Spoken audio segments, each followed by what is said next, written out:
Whenever I used to make any girlfriend, I used to ask them like, if you want to talk to me, if you want to be my friend, you have to teach me English. And those girls, they used to make fun of me, you know.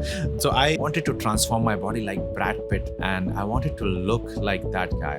I studied his sleeping hours, I studied his cardio. I transformed my body in after a year or two. I was in a great shape, very close to looking like Brad Pitt. If it was not, I would not be here today. I have done many magazines cover pages after that, but I always talk about because that was the first break I have got, and I'm forever grateful for that. I keep hearing you saying, we are just getting started. When did you start using this phrase? This is one word which is actually with me since very, very long, since my childhood. And, that was my reply to many people in those days when they used to mock me, they used to make fun of me, bully me. And I used to like, Dekhna beta, mera time aayega. Instead of saying that, it's just like the meaning of we are just getting started is abhi to main shuru kar raha hu bas. And that was like 20, 25 years ago started. But when I learned English and thing just naturally came in my mind, and I started telling like, I'm just getting started right now. Earlier, maybe it was to show people, but since last over a decade, it's more of a telling myself that don't give up. I'm just getting started. Don't get tired. I'm just getting started. Don't feel bad. Don't feel low. If there are failures or anything, I'm just getting started. So this is just a warm up. This is just a start. And don't feel demotivated. This is my self talk for myself. Many people think like it's out of arrogance, but it's more for myself. Wow. Okay. Amazing. All right. So your personal journey, right, has been quite unique, Yasir. You spent time in Bhopal. You were at Islamic schools. You went through a lot of struggles, and you even struggled with societal acceptance. Can you share about your childhood experiences and how they shaped the person you are today? My childhood experiences, I think if I look back in time and, it was different madrasas, moving from one place to another. And I remember my memory is very strong. So I remember the things, from the time I was 3 years old, 4 year old. And sometimes even my parents get shocked that if I tell them like, this happened that time. And they're like, how do you know? You were like so young. Some incidents I have that I remember from the age of 2 and 3 also. Sometimes I feel like it's just like maybe I'm dreaming or something. But when I question my parents, it's like, how do you remember? You were like so young. That is something, maybe it's a uniqueness or something I have. And then when I was growing up and I was in different madrasas, I remember waking up 3, 4 in the morning, taking cold bath, 2 degrees, 1 degree, being there in madrasas, which is like in the middle of nowhere, middle of jungle, middle of the small villages, getting chance to go out maybe once in a year or twice in a year just to see the market of that village or the people of that village, and then looking at the sky and like just waiting for the day to pass by because I had nothing to do, no friends. I was too young to be a part of those groups. Guys were elder, and when I left madrasa, when I came to my town in Bhopal, and then I was the newcomer. I was like a newbie, or I was like the outsider. Then again, I could not fit in. So these things have always been there, and I have always tried looking for the friends and how can I fit in those groups. But I have never found, and I don't have friends. Yeah, there are people who know me. There are people who I know them. They have some work. They come to me. I have some work. I go to them. We discuss. We talk. We share. We work out together. We do a lot of things. But if you call them like friends, I don't have.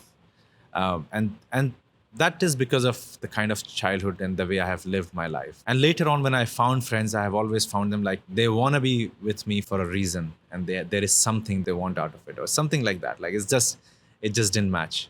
Okay, you said you had trouble finding friends, right? But when you're 4 years old, when you're 3 years old, often kids go out and they play in Yeah. the streets and all that stuff. And while you play, you often develop friendship. Did you not find anyone like that? Since I have studied in different madrasas, I have never built that kind of friendship, and I was the youngest. I have been youngest for all my madrasa lives. At the later stage, when it became day boarding, so like morning I used to go and I used to come back at night, then okay, fine, I found my age group. But by that time, I became too notorious. All the kids my age group were too childish for me. I matured too fast because I have traveled and I have studied in different places and I have gone through all the hardships and because I never wanted to be there. But today, whatever I am is because of all those experiences and the habits that I had built at that time. Waking up at 4 a.m. in the morning in those days, being disciplined, following the timetable, like, you have the class at 6 a.m., then you have another class at 7:30, you have breakfast, you get this food only in breakfast, like two toast, one cup of tea. I used to get in my breakfast, and every day was the same. There was no eggs, there was no meat or anything else. This was the breakfast. From 7:30 to 11:30 was my first class. Then 11:30 or 12 I would have my lunch, and lunch was also like Saturday, Sunday, Monday, Tuesday, Wednesday, Thursday, Friday. So all these 7 days, what food is going to be prepared? Like, so okay, fine, you will get like one day meat, or one day chicken was like hardly I ever had over there. Like one day meat, okay, fine. Then you had pulses. I still remember. I'm talking about something which is like 30 years ago. Okay. And the vegetables, or the roti and all of that, and the same food, what was there in the morning, the same food I would get in the evening. Once or twice a week, I would get rice and dal. So, and then when you have lived that kind of a life for longer period of time, and that's the time when kids want the chips and the chocolates and the Coke and Pepsi, and I don't know. I mean, these days kids have like the whole. If you go to a shop, it's like half the shop is like belongs to kids, and their candies and everything, which I never had. I never got. Like I think the things I started eating from the shop and outside was when I started making money. And I think that was 13, after 14, 15 years of age, that I started making money and started spending like that. But then later on, I realized that I need to be in shape, and I need to be disciplined, and I need to, because that's what will make me succeed in life. Got it. As a child and through your childhood till 13, 14, was money an issue in your family? Ah, um, I'm very grateful to have parents, the kind of parents I have. I'm very grateful for that. They have provided everything, whatever they could. But yes, money was the big issue. My father is a farmer. My mother is a librarian, but she got a job as a librarian after almost, I think, 10, 15 years of struggling, looking for a job and trying to do this or that and different things. I have helped her a lot in the early days when I was a kid. We used to look for work, and all of that, and that made me realize that how difficult it is to find a job, how difficult it is to actually make money, and how important it is to make money. That's why in today's time I may not work for money, but I know the value of money. And when people say like, oh, I'm not doing it for money, I always say like, first make money and then come and talk to me, because I have made money first. And now I say I don't work for money, because money follows my work, because my work is so good.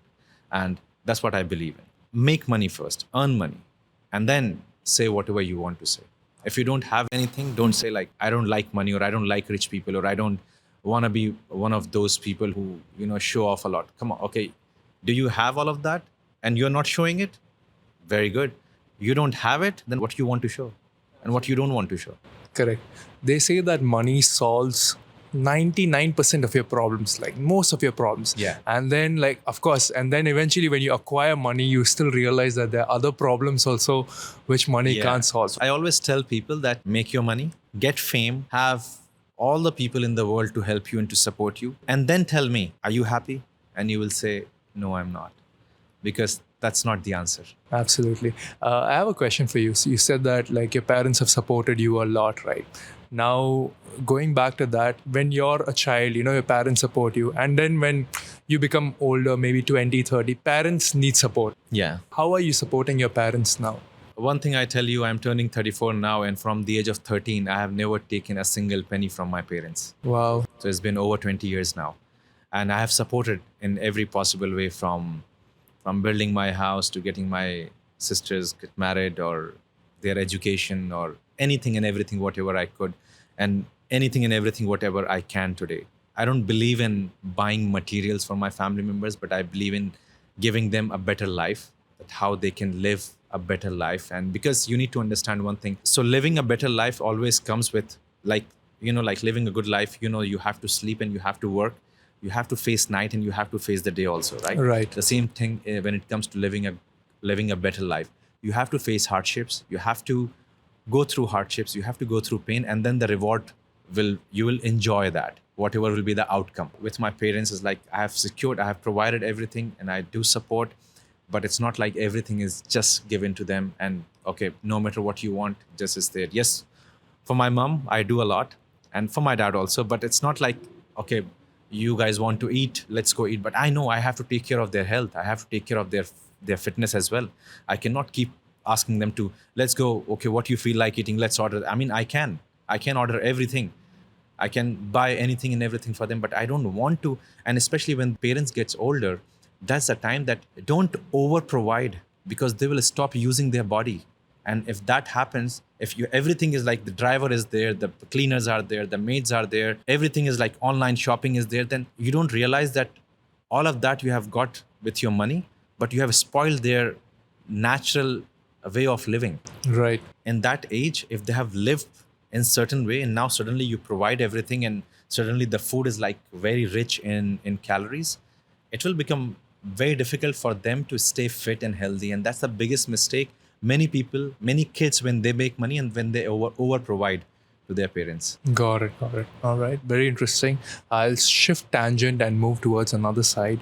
I want to know what drove you towards fitness. One of the reasons is my father, because I have always seen him training.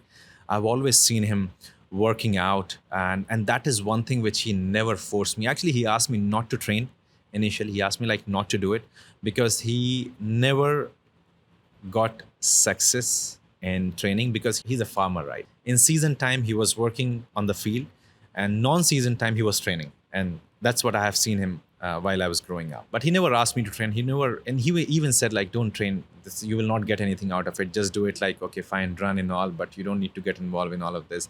But I was very curious and I wanted to become fit, and I wanted to look fit, and I wanted to, utilize my muscles and reach my potential and be the best version of me. And I've always prayed in every prayer that Allah, please make me the strongest and make me the person who would be known for his work and his physique. And in 2018, I was one of the top 10 guys who came the most amazing and most beautiful physique in the world. Wow. When I competed in London, and I've competed in many shows. So basically, it was my father. And there was one incident when I was 12 and a half years old. I came from Madrasa. One of my friend, he said like, let's go and play in the park. And I just started playing with him. And I didn't realize that it's like 11:30 night. And there was one drunkard guy who started coming close to us, and we started running from him. And he's like, shout, hey, hey, he started shouting like that. We were running from him, and he started running, and he was like so close to catch me. I ran. I reached home. I was sweating, and I don't know why I started crying, because I reached to that point that this is it, enough. The drunkard man, who's like skinny guy, who ran after me, and I could not even face him. And I was 12 and a half year old. And as I told myself, like, who am I? Am I even a man that I can't even face? I can't even stand on my feet. I can't even speak the truth. I can't even say what I want to say. I can't even do what I want to do. And that's when I realized how important is the freedom. And then that time only, I just, started doing push-ups. I don't know how many push-ups I did, but next day I was very sore. And from that time, I started doing just push-ups every day. And I know it sounds a bit funny that, I started doing push-ups and I reached to somewhere around 300 to 400 to 500 push-ups a day I was doing. Yeah. And that's how it started. So you spoke about freedom, right? Now, freedom comes in many ways. There's financial freedom. There's freedom from not working from anyone, like being your own boss. What kind of freedom do you chase? For me, freedom is I can do whatever I want to, whenever I want to, with whoever I want to. I can be anywhere. I can go anywhere. I don't need to ask any permission from anyone. But at the same time, this stage of life you can reach by being disciplined. Having a freedom doesn't mean that being out of discipline, because you cannot stop your mind. You can only divert your mind. You can only train your mind to function in certain way. Training your mind in that way requires a lot of discipline. So freedom is the outcome of being disciplined. and that's what I chase for. Got it. I have a question because I know there was a point of time where you were selling milk. There was a point of time where you were self educating by reading magazines. There was a time where you even mentioned that you were doing push ups. So there are many, many different. And then you mentioned that there were a lot of hardships which you've gone through. Where did this discipline come from? The discipline came from my childhood, from madrasa days, and that's what they taught me. That's what I've grown up with.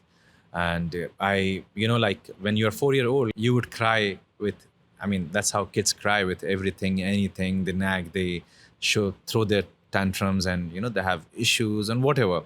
So I had everything as well, but there was no one to make me quiet or to understand and to say like, oh, it's okay, it's fine. No one was there. So all of that came by living on my own. That's how I have learned being disciplined. Initially, like, I hated all of that. I hated it. And when I started selling milk at the age of 13, the reason I started selling milk, because milk is protein. Milk will make your bones stronger and all of that, all the positive. That's the reason I started selling milk, so that I can save at least half a liter or 1 liter from my from the income I'm making per day, so I can drink milk. And it was basically just for that. I never thought that this would actually make me money. So that's how I started that. And then I started working at a bookstall because I was not educated. I didn't go to a formal school at that time. So I wanted to learn, I wanted to educate myself, I wanted to read. And I was just going at a bookstall, and I was standing there for hours and hours every day and just looking at pictures and magazines. So that's how I got the job there. And the owner asked me, like, if you come here and you spend so much time, why don't you like come and sit, and I will just go and I pray and I do things. So that's how I got that job. And I started working at a gym. I started filling water at the gym, looking after the gym, because I did not have money to pay as a gym membership. So all these three things, it was more like a barter in today's time. So I was doing bartering. So I was giving my time and I was doing something, and I was taking back what I wanted, what I required. And that's how it started. And all this happened because I was disciplined. And all this happened because I realized that I need my freedom. I want my freedom. And my freedom will come by working hard and by being disciplined. You kind of taught yourself English, correct? Like, Yeah. how did you now you have very good command over English, you speak very well. How did the journey of learning English go? And I'm sure like not knowing English earlier would have been a barrier in your life. How did you overcome this barrier? To learn English was very, very important for me, because all the fitness magazines, and especially my dream magazine, was Men's Health, to be on the cover page of Men's Health, encyclopedia of bodybuilding, and everything was in English, and none of this was in Hindi. So I had to learn for that. And how I learned, it was like I decided to watch English movies. I decided to learn, read English books. I decided to listen to English songs. And all the guys and the girls who were my friends at that time, and who were like I was interacting with, I asked everyone to communicate with me in English only. In those days, whenever I used to make any girlfriend, I used to ask her, like, do you know? I know like girls are very educated, and that time from my town, girls were very educated, and I used to ask them, like, if you want to talk to me, if you want to be my friend, you have to teach me English. And they used to make fun of me because they didn't know that what's my goal and what's my vision and where I want to go. And still, I don't think like I have a great command on English, but I'm still learning. And it's not just about English. I'm just learning everything in my life. Understood. I have a question now based on what you said. Normally, when guys approach girls and they speak to them, they don't talk about their weaknesses.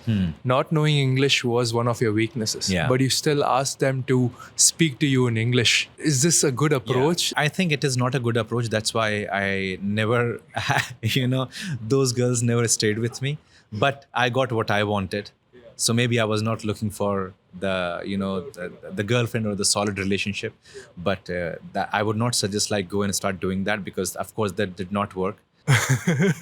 But at least you learned a language. So as I said, like, my goal was not to have a girlfriend at that time. My goal was to learn English. In my early years, my goal was never to settle in life, and my goal was always to become the person anyone or any girl or any guy or any friend or any parent or the colleagues or the anyone or the client would want to be with. Got the it. man of wisdom, man of knowledge, man of words, man of commitment, man of discipline. Got it. These were my main goals. Well read, well traveled. You know that you can talk to someone. I was very, attracted, and I was very keen to know all of this. All these qualities, because for me, I don't know what people think, but for me, these are the qualities of a man. Understood. So you said that you wanted to travel stuff. I'm aware that as you continued your fitness journey, you moved to Bombay, you moved to Mumbai, and you began working in various gyms. Yeah. Can you tell me about your experiences during this time? So while I was selling milk, and I saved some money, not a lot, but little money that I could buy a ticket to Bombay, and I went to Bombay and I bought my first, first bodybuilding magazine also over there. And my first trip was actually just for one day. Just I went in the morning, came back just to buy a magazine. So I went to Bombay just because it was not available in Bhopal at that time. And then the next week again I went to Bombay because I loved it. I was like, wow, this is the city and these are the gyms. I want to work. I want to learn. And that's how I went there. Being in Bombay, it was not like in Bhopal, because in Bhopal I had my family, my house, my friends, everything was like people knew me at least. And in Bombay, no one knew me, no one was there. And then I had to build my contacts, and I started living at a chawl in Kandivali. And then I started working at a tea stall, and then I started working. I found a job in a gym. I started working there. First, it was like a very basic job, gym floor instructor. Surprisingly, even when I was a floor instructor, I got to meet a lot of good people. Some of the very, the top celebrities right now in today's time. And they were like very new and they were struggling, or some of them were like just planning to be launched. Some of them had like great connections in the industry. That gave me another, exposure to like a different world. Wow, this is amazing. And I realized that how eager they are and how committed they are and how disciplined they are when it comes to their fitness. So then I realized like fitness is going to be a very big industry, and I just like that gave me more and more to work and learn. I did like different courses. I met many different trainers and different coaches, and I kept asking questions, that I kept learning that how can I improve, and I still do actually. Is there a difference between transformation and fitness? When I started training, it was just to become stronger, just to be fit. And then I realized that what naturally I'm moving towards, like I started when I got exposed to internet, I started reading and searching, like the how the famous celebrities have transformed and how they have changed their body. I didn't even know the meaning of the word transformation or transform, but I was just looking for like bodybuilding and fitness, and how can I also change my body like that. I was 16 years old actually, and I wanted to transform my body like Brad Pitt, because those days I saw a movie Fight Club, and I wanted to look like that guy because he was like, wow, amazing. Of course, there's a huge difference in my height and his height, but I still wanted to have a same structure, same frame. I studied his sleeping hours. I studied his cardio, what kind of cardio and what was the intensity, what was his heart rate when he was doing the cardio, the kind of weight training he was doing, what was the routine, how many days of the week he was training, how many hours he was training, what was his forms, who was his trainers, all the details. What was his diet? How much protein? How much carbs? How much fat? What were supplements he was taking? What kind of habits he had at that time? What kind of friends he had? He was surrounded by. What was his goal? And at what stage that kind of a movie came in his career that he was so driven? What was his drive? So it was not just about the supplements and the training and the cardio and the food, but it was more about the mind, that what exactly was going on in his mind, that he actually transformed his physique to this level and to this extreme, that he actually survived and sustained that kind of a physique for a longer period of time. I started working on that, and I transformed my body in, like after a year or two, I was in a great shape, very close to like looking like Brad Pitt. Of course, you can never look like exactly like anyone because you have the different structure, but my body fat percentage and the muscle mass was almost the same. That's how I got to know that I am more into transformation. And then I started transforming my body to more different level. If you will see all my pictures, they all look very different to one another. I've transformed to extreme, and many times knowingly I've put on weight so that I can show that how the transformation. I have done that as well. In 12 weeks, I have gained weight. I stopped training, just put on weight. And then I dropped that weight also in 12 weeks, that how rapidly I can do that. So it became like like it's like a joke for me at that time. And people started asking me questions, how you do it, how do you do that? And I started, helping people, and I started giving them advices, creating programs for them, connecting with them. And then at later stage, when I came to Dubai, I realized that it's not just the transformation; it's a lot to do with the mind. Because one of my client told me that I know a lot about NLP, neuro linguistic programming. I do a lot of things which I involve NLP. It was always there, and that's where I got to know about Kaizen, the constant improvement, the continuous improvement, um, and and I got to know that that's what I am, and that's who I am, and that's what I've been. That's the motto of my life. That's my lifestyle basically. If I don't see the change, if I don't see the progress, I get bored.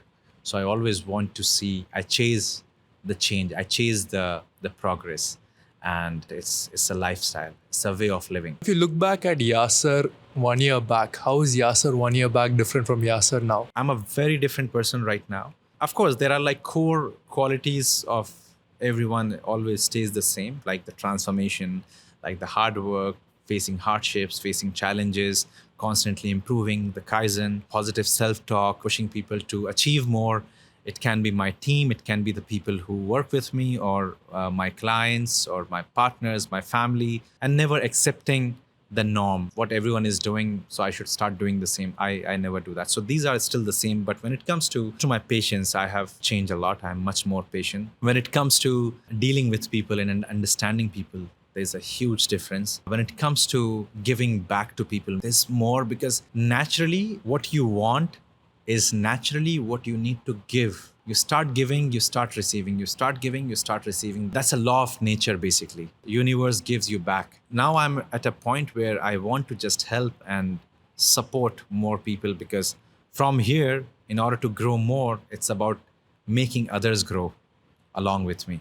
I'm so glad to hear that. And I think as I've been following your journey, you've been leveling up, constantly. For example, you have been on the cover of Men's Health. You've even participated in TV shows like MTV Splitsvilla, which followed that. How have these experiences impacted your career and personal growth? That dream to be on the cover of Men's Health was one of my longest dreams, because it took me almost 8 years constantly chasing that dream. And I achieved that in 2011 at the age of 21. I was on the cover page of Men's Health, and that was my turning point. When I started training myself and when I started training people, there was no such profession like personal trainers in that time. In my town, I was the first official personal trainer who have done a course. The industry was like very small, and there was no scope that you will grow. But Men's Health gave me that direction. I have done many magazines cover pages after that. But I always talk about Men's Health because that was the first break I have got, and I'm forever grateful for that. If it was not Men's Health, I would not be here today, at least in this field. Because when you are looking for that one sign and support, and you get that, and that's what Men's Health did to me. I did not make a single penny out of Men's Health. I did not earn any money. I had to work very hard. I shifted like from Bombay to Delhi, Bhopal, I mean everywhere, different cities. I chased the auditions and everything I've done, but I'm still forever grateful, and I have no shame saying that, because if it was not Men's Health, I would not be here, because that gave me the confidence. It's amazing. Also, I'm aware that you participated in various competitions in different countries. You flew to Australia, you've gone to some places in Europe. Could you let us know a little bit on that? I have done 5-6 competitions, and all my competitions were such amazing experience and so much learning. And what I am today is a subtotal of the people I have come across in my life and the things I have done. Maybe I have succeeded or maybe I have failed, but this is who I am. And that's my reality. And that can never change. I am not someone who is just known by all my achievements only. No, I am also known for my failures. I'm also known for the people I have connected and the people I have touched and the lives I have changed and the people who have changed me. This is the total of everything. And of course, you have asked me about MTV Splitsvilla as well. Also shaped me and made me realize that this is the industry which I need to protect myself, and I need to be very focused, and I need to be very disciplined in order to succeed in that industry. But I always wanted to do more in the fitness industry. And I got many chances after Splitsvilla. Later on, I realized that some of the biggest movies actually came that I was being approached by, but I did not take it because I wanted to do something else. I don't focus that, oh, I'm going to lose this opportunity, or I'm going to lose this money, or I will lose the fame, or I will lose the position. I worry more about losing myself. I should not lose myself in order to protecting other things in other positions. I always protect who I am, and I should stay the same. That's the reason where I stand now. When it comes to the competitions, each competition taught me great lessons. My first competition was Australia, Gold Coast. I still remember the guy I was working for at a bookstall when I was 13 years old. He was a well-read man, and he told me like his favorite place to go and travel to Australia because that's one of the most beautiful places in the world. I asked him like, oh really, why? He told me about Australia, he told me about people, he told me like how the nature is and how the weather is and how the places are. He told me all of that. And when I got a chance to compete, I had opportunities to compete in UK, I had opportunities to compete in UAE, I had opportunities to compete in different countries in the Europe, which was more easier for me, much more easier than Australia. I applied for Australia. I got rejected. I had an opportunity to go and compete other places, but I applied again. And I got my visa. I went to Australia just for 3 days. And I went there, I competed, and I came back. The experience was beautiful. That was the first time going to a different country apart from the UAE. Was a great experience. And then I wanted to compete again. And that's the thing in me, like before I achieve one goal or one target, I already start planning what I'm going to do next. What makes me happy in the long run and makes me fulfill and content, I would want to do more. So I already planned my second competition, the third competition, fourth, fifth, sixth, like that. That's how I've competed. Perfect. Sounds amazing. And I know that you're one among those people who once you set your eyes to, you achieve it no matter what. I was having a conversation with Nikita Fulwani. She vouched for the same thing. She told me about a particular incident where you said that by December 14th, you will lose that weight. You will reach that particular weight. Yeah. 12 to 14 kgs, if I'm not wrong. I told her like I challenge you because I wanted to inspire her. When Nikita told me, no, you cannot do it, I challenge you. It was not for me to prove that I have done it many times. I know it's easy for me. I can play around with my body. And I like doing that. But it was for her because she was very new. It was her like first to second month only. She would have lost, I think, maybe 5-10 kgs, something like that. Because once you see it, then it becomes easy for you and you can do it easily. Now I wanted to show her that, see, it's that easy. Of course, it was not that easy for her, but some idea she can get. Yeah, it's possible, and that's what she did. And her transformation became very much possible for her. And that's the reason I stopped competing, because I wanted to inspire my clients. I always question myself, okay, the way I'm training, the way I'm living, how it's going to impact and how it's going to change my clients' lives and how it's going to help them transform their life. So if it is not aligned, I don't train that way and I don't do it. Absolutely. Now I'm aware that you have a lot of clients. How many clients are you currently working with right now in total? Right now, we have close to 500 clients. Wow. That's an amazing number.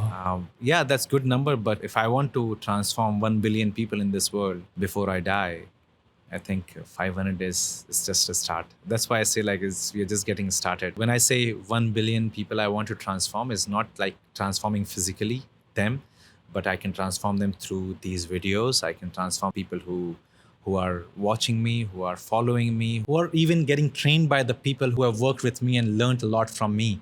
And they are doing their own separate things now. Those are also my transformations because I've transformed them and now they are transforming others. So it's in the same lifetime, it's happening. That's my goal. That sounds amazing. And the number you've stated is crazy. Just for your information, the population of the world is 7 billion. Yeah. You're saying that you want to impact 1 billion people. That's Yes. like 15% of the world you're looking to impact. Inshallah, I will.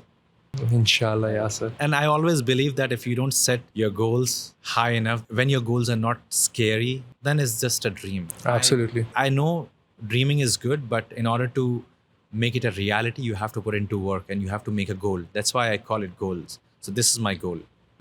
I am also aware that you made certain things happen. Like for example, you said that you wanted to go to Australia. Someone had put in your mind that Australia is the place to compete, and Yeah. you went there. I know that this gym has a interesting story. Right? Yeah. This particular location where we are filming with the TYB at the back has a very interesting story. Very few people must be aware that what I'm going to share right now, the story behind TYB, where we are right now, the location of TYB is, so when I came to Dubai in 2015, I applied for one job and I went for my interview. I was 30 minutes late. The reason, because it was July and it was 45 plus degrees and I didn't know anything. I was not able to get a cab. I was at the metro station, so I ran from there to reach the place. I was 30 minutes late. I told the guy who was about to hire me that I'm really sorry. I didn't know that I would not get my taxi, and he rejected. That place was, at that time, it was just opposite to TYB, where TYB is right now. It just happened. It was not my plan to make it happen. It's just the power of mind. I had looked for so many places to build TYB, but the place which I found and finalized is right opposite to the place where I got rejected first time in my first interview. I think rejection inspires you. That's true. Rejection inspires me every time when someone says, no, you cannot do it. Not just like for the sake of saying, oh, let's see what Yasir will do. Let's tell him no. No, no. When you really, really mean it, and when you say it, and I take it, then it's like I'm going to just make it happen. To be honest with you, this was not the plan that I'm going to open the biggest gym, like 10 times of the size what it was, just opposite to, that gym where I had my first interview. It was not my plan. There are few things which happened while I was working from other gyms that I wanted to open TYB bigger than any of them, and it's not like to make them feel bad, but I know the kind of clients I have and the flow of clients. I know what I'm providing and what I'm giving, my services, my program, my team, and the amount of efforts I'm putting on a daily basis, day and night. I know what this program in TYB is going to be, that even this place will become smaller and we will not have enough space. Because at that time when I was working from different places, different gyms, I had clients coming from Abu Dhabi, I had clients reaching out to me from Saudi, I had clients coming from Sharjah, from Ajman, and they all were coming for me. I knew it that no matter how big I will build TYB, it's going to be smaller for my clients in the future. When I first met you, right, and you told me this, that you had clients coming from Abu Dhabi. Abu Dhabi and Dubai is 1.5 hours away. So people, when they take a two-way trip, they're traveling like 2.5 hours, 3 hours to just come and train with you. I've never heard of any trainer in my life who has clients traveling from one city to another. How many times did they come to you? They used to come minimum 3 times and maximum 5 times. And I had around 14, 15 clients from Abu Dhabi coming to me. That's amazing. They are amazing people. I have full respect for them. And I think I was dedicated to my core.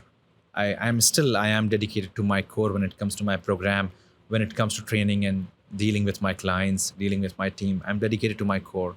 It's a process, it's building, it's working, it's happening. This is still one of the strongest and the best program in the world, but it's going to be known for it. Forget about people coming from Abu Dhabi and Saudi. People will come from Europe, from India, from USA, from UK. In the future, I may start the kind of a transformation hotel or transformation, where people can stay, people can work out, like a retreat. And that's my dream actually in the future.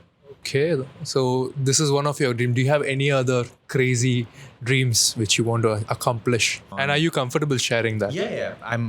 I tell you, if I share, it means I'm already working on it. And if I share, it's already there in my mind and planning is on, things are on. There are many things which I want to do. First and the most is I want to open more TYBs like this, what you see today, around the world in different countries. And there are many people who are reaching out to me to partner up or to invest. I'm just waiting for this TYB to full-fledged open. And then I'm going to look into that. Apart from that, I want to create the program more and more attention to detail, to the point where wherever people are working out in any TYB, they will get the best out of it. And third one, of course, which I told you right now, that I want to not just open TYB like a transformation facility, but also include it like hotel where you can stay, you can change your life, you can transform. We can have different mind coaching, different counselings, nutrition, anything and everything. So when people travel, they can literally come here and stay and transform and go back. Also, I know that you have, in addition to TYB, you have TYF also, which you have started recently. So TYF, we are starting from with TYB only right now, and TYF is going to be a cafe which will be in different places as well. This is what I would want to do. It's a cafe with healthy eating, healthy food.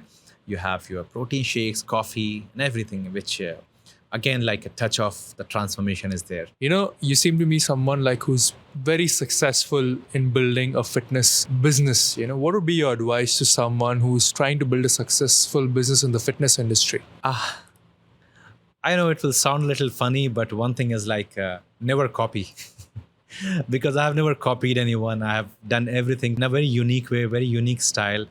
So this is one thing I will tell to all the people who are trying to do what I am doing. Don't copy. Do something different. Do what you have been doing since very long. Maybe you are good at it. If you'll just keep copying, it's just going to add more and more value to what I am doing because it's been created by me. Because you need to understand people think very small. And this is one advice which I will give not in just in fitness industry, but in all industries.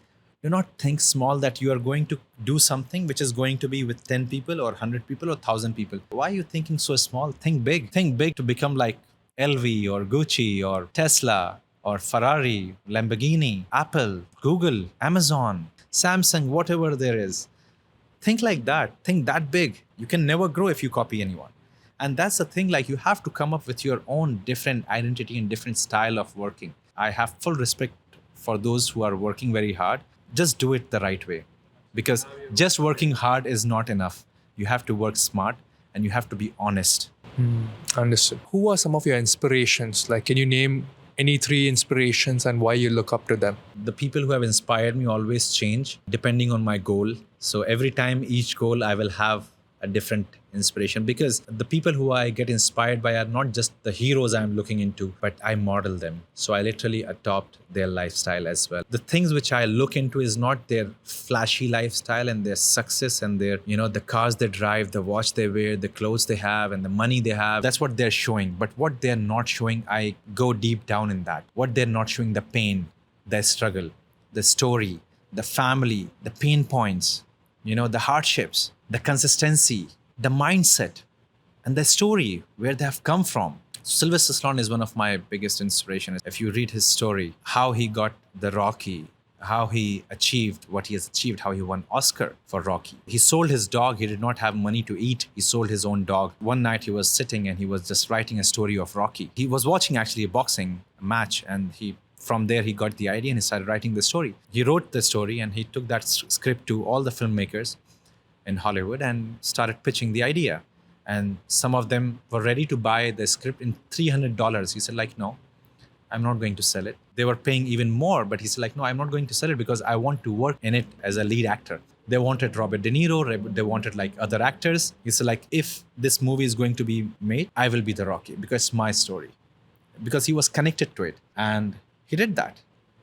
And the rest is the history. The whole Rocky, the whole series, his career picked up from there and all his movies, and one of the most successful actors of all time. What I look into it, the deep down, the dark side of all the successful people, that how they have done what they have done and what was the point and what was the reason why they did it. Because it's not normal to have that kind of a crazy mind. And that's what I am after. And that's how I find my inspiration and my role models. Some of the role models, if you say like Dwayne Johnson, Arnold Schwarzenegger, Sylvester Stallone, Tom Cruise. My father, he's one of the strongest right now. If you see at the age of 72 and his muscle mass, alhamdulillah, he's in a great shape, and he's an inspiration to many of my clients. When he works out in TYB, he inspires anyone and everyone, from not just men, but also many women. All these men and women, they shared my father's story with their parents and kids also, which is very inspiring. This is how I find my inspiration in people. Yeah, so can you tell me about the 3 biggest failures in your life? Well, I don't consider my failures like failures, because I would say 3 great learnings of my life. The greatest learning is trusting people. When I went first time to Bombay, there was again a friend of mine who was so-called a friend. He took me to Bombay, put me in trouble, and he left me alone there. And I was just 16, 17 years old. And that was my first learning. Second learning was when I traveled to Australia. It was related to my body because I was so much into competition in those days and I'm preparing. My body was holding a lot of water. So water plays such a big role in your body, and how when you gain and lose weight, there's a lot to do with water. So that's my second great learning. And my third great learning is, again, when it comes to business, trusting people in business and teaching them what you know. It's a big risk. You don't do the proper paperwork. You don't realize that the people actually who are with you since very long actually can, do the wrong for you, think wrong for you. As I said, like, I'm grateful to all of these things happen to me. And that's why I know how to deal with these situations now. So that's why I've never failed. I became better. Wow, thank you so much. You came to Dubai with 200 dirhams. Yes, and Yeah. now you've accomplished some crazy goals. You've opened this massive gym, one of the biggest gyms in the UAE, which I don't know how much it costs, but maybe a couple million dirhams. It's crazy. Going from 200 dirhams to a couple million Yeah. dirhams. What do you have to say about that? Yeah, I came with 200 dirhams, but as I said, like, I had a plan and I had a goal, and I have always been working on that. And I'm still working on my future goals and my future plans. I want to transform 1 billion people in my lifetime. Whatever will serve that purpose, I will do that. And this happened. And yes, it's from 200 to this big gym, alhamdulillah, I have reached. I would not put money with this because I don't want to scare people when it comes to money, but I've been blessed to find right people at the right time, doing the right thing that actually align with my purpose. But yeah, it took me 20 years to reach where I am. Since last 10 years, I have been trying to open a gym. So last 10 years, I have tried and I have failed in that. So this has not just happened overnight. It's an incredible space that you have built over here. Thank you. This is not just one of the biggest gym in the UAE, but it's one of the biggest gym in the GCC and one of the most advanced transformation facility in the world. Understood. If I can ask quickly, what is the exact cost? Are you comfortable sharing that? Yeah, it's. I mean, I don't want to share the exact cost, but it's a lot of millions of dirhams or maybe dollars. Wow. Okay, looking forward to more great things coming forward from you. Thank you. Now, you're speaking into a podcast microphone. Yeah. Is there something big coming up? Anything and everything what I do, I never think that's small or big. I just do it from the bottom of my heart and I give it all. Many times I succeed and many times I fail. So all the failures I don't see like failing. I always see like learning.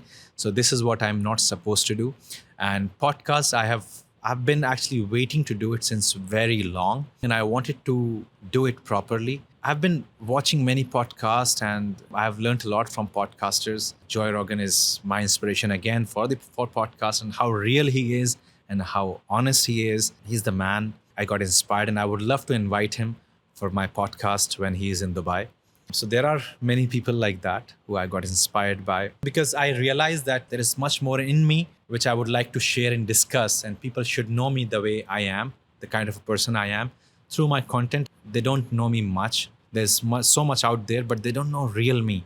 And I don't want to show my real life by posting stories and creating content on my real life. That's not something I want to do. The podcast is something which I can talk and discuss with the right people, the strong and the right minds.